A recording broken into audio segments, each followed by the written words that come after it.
এটা কত টাকার প্লেটিং করছো? 70 টাকা। 70 টাকা। কি কি যাবে একটু বলো। এক পিস আলু, এক পিস চিকেন এবং মিনিমাম কোয়ান্টিটি রাইস থাকে, এটা ফুল প্লেট বলে। দেখুন। আর আনলিমিটেড খেতে হলে 100 টাকা। 2 পিস চিকেন দিয়ে 100 টাকা।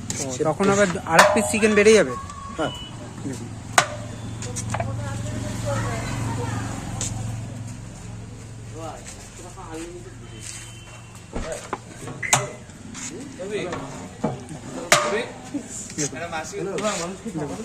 বলছি এক জায়গায় তো আছে একসঙ্গে অর্ডার, একটাই অর্ডার পড়েছে।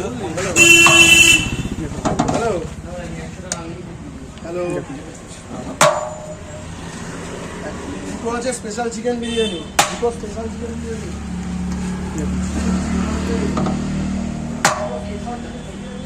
এই হয়ে গেল ফুল প্লেট। এটা 70।